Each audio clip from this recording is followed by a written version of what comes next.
자, 이제 요 문제 질문해 주셔가지고 설명을 좀 드려보겠습니다.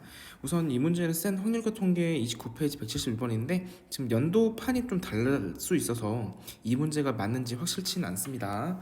일단 제가 가지고 있는 최신본을 봤을 때 요 문제라고 생각하고 풀어보도록 하겠습니다. 우선은 기본기를 좀 말해볼게요. 확률과 통계에서 만약 너한테 함수의 개수를 물어봤다라고 합시다. 문제에서요.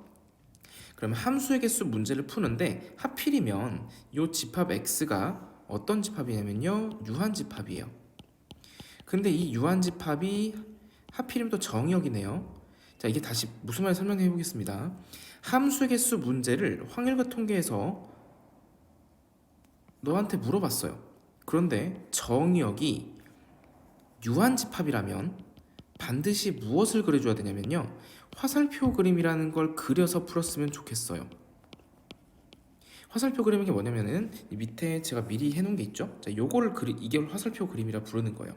그럼 이걸 대체 왜 그려야 되느냐라는 거예요. 귀찮은데 우선은 좀 머리가 좀 빠릿빠릿한 애들이 있어요. 머리가 좀 확률과 통계 쪽으로 딱히 공부를 열심히 하지 않았는데도 휙휙휙 잘 되는 친구들이 있거든요.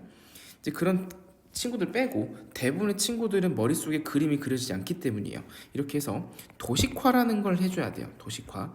무슨 말이냐면 머릿속에 흐릿한 내용들을 그림으로 예쁘게 그려두는 거죠. 이런 식으로. 그래서 여기서 개수를 찾는다라는 방식으로 들어가 주셔야 돼요. 그 다음에 도식화랑 그 다음에 분류를 잘 하셔야 돼요. 물론 이 문제는 분류가 딱히 필요 없긴 합니다. 분류 잘 하셔야 되고 그 다음에 잘 세면 돼요. 이 잘 센다는 게 꼼꼼하게 뭐 이런 뜻이 아니고요. 중복되지 않게 그 다음에 빠짐없이 세는 거. 그럼 이걸 어떻게 하느냐? 이 분류를 잘 하시면 되는 건데 이 분류라는 거는 학생들이 그래요. 학원 쌤들이나 학교 선생님들이 문제를 풀어주실 때 막 분류를 막 이때는 뭐 A 더하기 B가 뭐 1일 때, 2일 때, 3일 때 막 나눈단 말이야. 그런데 내가 막상 문제를 풀 때는 이게 자연스럽게 떠오르지 않는단 말이에요. 상관없어요. 학교 선생님이든 학원 선생님이든 어떻게 분류하셨든 간에 네 멋대로 분류해 보시는 게 좋아요. 답이 맞든 틀리든 간에요. 지금 당장 숙제 때문에 어쩔 수 없는 수 있겠지만은 그냥 일단은 무조건 멋대로 분류해 보시는 거예요. 그래서 점차 실력을 키우시는 게 좋아요. 그 다음에 이제 픽스라는 게 있어요. 이제 픽스라는 건 이제 문제 풀면 설명 한번 드려볼게요. 일단 도식화 작업부터 들어갑시다. 자, 방금 설명드렸던 것처럼 이렇게 그리는 거를 뭐라 부른다? 도식화라 부른대요. 자, 이때 이렇게 그려놓고 조건 가, 나를 하나씩 보시면 돼요. 하나씩. 우선 저는 순서대로 가를 먼저 볼게요. 좀 변태 같은 문제가 아니라면 보통은 순서대로 보시는 게 가장 빠릅니다. 자, 그래서 치역의 원소 개수가 3개라고 확실히 말해줬네요. 그러면 치역은 공역 안에 들어가는 거잖아요. 다시 말해, 이 공역원에서 원소를 3개 뽑아줘야 돼요. 뭐 예를 들어서 1, 2, 3을 뽑든 아니면 1, 4, 5를 뽑든 그건 네 마음이고 일단 5개 중에 몇 개를 뽑아줘야 되는 거냐면 3개를 뽑아줘야 돼요. 자, 뽑았습니다. 자, 그러면 어차피 좀 더 계산할 때 이거를 같이 곱해줄 거 아니에요. 이렇게 곱해줄 거면은 이미 여기에 치역이 1, 2, 3인 것들과 2, 4, 5인 것들 등등등이 전부 다 이 안에 들어가 있다는 거죠. 그럼 이미 셌으니까, 이미 우리가 고려를 했으니까 어떻게 해주셔야겠다? 픽스라는 걸 할 거예요. 이게 무슨 말이다? 치역은 반드시 1, 2, 3이어야 되는 거예요. 이렇게 픽스를 해주는 거예요.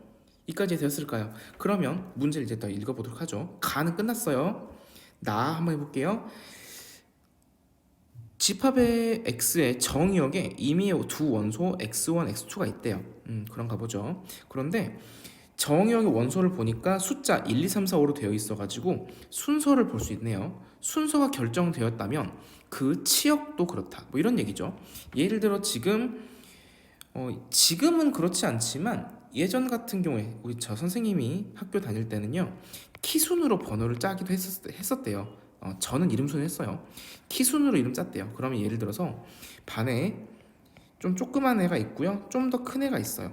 그 다음에 좀 더 큰 애가 있어요. 근데 학교 선생님이 야, 니네 그 운동장에 가서 잠깐 서 있어봐. 근데 키순으로 서봐. 그러면 이 친구는 알아서 맨 앞으로 갈 거고 이 친구는 알아서 맨 뒤로 갈 거다 이런 얘기겠죠. 이해될까요? 그게 바로 이런 표시예요. 그런데 내 살짝 보니까 뭐가 보이나? 여기 보이니까 등호가 있네요. 오케이, 여기까지 이해했으면 문제 다시 한번 풀어보도록 하겠습니다. 자, 그러면 1, 2, 3, 4, 5 순으로 커질수록 예를 들어가지고 1이 1로 가고 2가 1로 가고 3이 2로 가고 4가 3으로 가고 5가 3으로 가야 돼요. 이렇게 되는 거예요. 이런 식으로 돼야 된다. 뭐 이런 얘기인데, 자, 하고 싶은 얘기는 뭐냐? 만약 문제에서 이렇게 물어볼 수도 있어요. x 이렇게 되면 이게 성립한다 라고 얘기하면요, 그냥 정말 키수로 쭉 서면 돼요. 그런데 지금 이거는 이 문제 나올 수 없는 이유가 얘는 원소가 5개 근데 지금 치역은 3개, 그러니까 이게 될 수가 없다는 거죠. 오케이, 요게 첫 번째 하나 내용이고요. 그럼 지금 이 문제를 풀어보도록 하겠습니다. 1, 2, 3, 4, 5는 전부 1, 2, 3으로 가야 돼요. 그러니까 다시 말해 순서가 이미 결정이 되어 있다라는 거죠. 순서 결정. 이게 무슨 말이냐면요, 경우의 수에서 우리가 이 경우를 세는 방법에는 크게 두 가지가 있어요. 순열과 조합이란 게 있어요.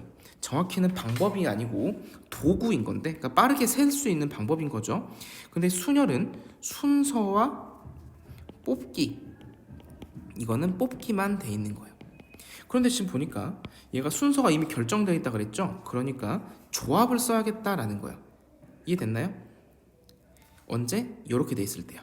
근데 지금 얘는 등호가 붙어 있잖아. 이 등호가 붙어 있다는 게 중요하죠. 무슨 말이야? 중복을 허용하겠다라는 얘기죠. 다시 말해 이 문제는 뭐다? 지금 설명을 좀 길게 했는데 앞으로는 어떻게 보셔야 된다? 요 내용만 보더라도 중복조합이구나 라는 사실을 바로 캐치할 수 있어야 한다고요. 이해됐나요? 그러면은 1, 2, 3, 4, 5, 1, 2, 3. 근데 여기서 학생들이 가장 많이 실수하는 거 보여드릴까요? 자, 5H3으로 쓰는 친구도 있고 3H5로 쓰는 친구들도 있어요. 그러면 둘 다 틀려요. 둘 다. 자, 왜 그런지 설명해 볼게요. 이 치역이 지금 정확히 몇 개여야 된다고요? 정확히 3개여야 한대요. 그러면 1과 2와 3은 반드시 요 1, 2, 3, 4, 5의 원소를 최소한 1개씩은 받아가야 되는 거야. 이해될까요? 그런데 중복조합이라는 거 우리가 공부했었던 요렇게 쓰는 거 있잖아요. 이거는 안 받아도 되는 거예요. 예를 들어 5개를 3군데 넣을 때 이 3개를 A, B, C랑 해봅시다. 그러면 여기에 A에는 0개 들어가고 B에는 1개 들어가고 C에는 4개 들어가고 이게 된다라는 거야. 그런데 지금 치역의 원소가 몇 개라고요? 3개래요. 그러니까 반드시 1과 2와 3은 1개씩의 원소는 가져야 되는 거야. 이해될까요? 그러면 우리 이렇게 한번 해볼게요.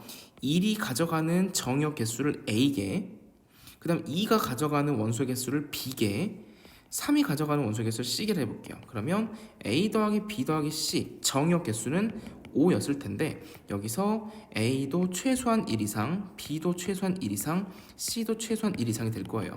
그러면 A 빼기 1이 0 이상이 될 거고 B 빼기 1이 0 이상이 될 거고 C 빼기 1이 0 이상이 될 거예요. 이해될까요? 그러면은 이때 이 A 빼기를 A 프라임, 그 다음 B 빼기를 B 프라임, C 빼기를 C 프라임이라고 한번 해보도록 하겠습니다. 자, 그러면은 여기 있는 식이 어떻게 될까요? 자, 이걸 좀 정리해보면은 A는 A 프라임 더하기 1이죠. 그 다음 B는 B 프라임 더하기 1이죠. 이해됐나요? 그럼 요것들 C는 C 프라임 더하기 1이니까 요 식을요 여기에 대입 한번 해보도록 하겠습니다. 그럼 문제가 어떻게 될까요? A 프라임 더하기 B 프라임 더하기 C 프라임은 2가 되는 거죠. 그러면 어떻게 될까?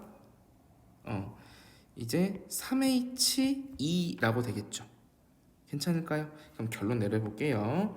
5C3 곱하기 3H2니까 5C3은 계산은 잘 해보시기 바랍니다. 10이 될 거고요. 3H는 4C2니까 6이 되겠네요. 그럼 10 곱하기 6이라서 답은 60 이렇게 되시면 될 것 같아요.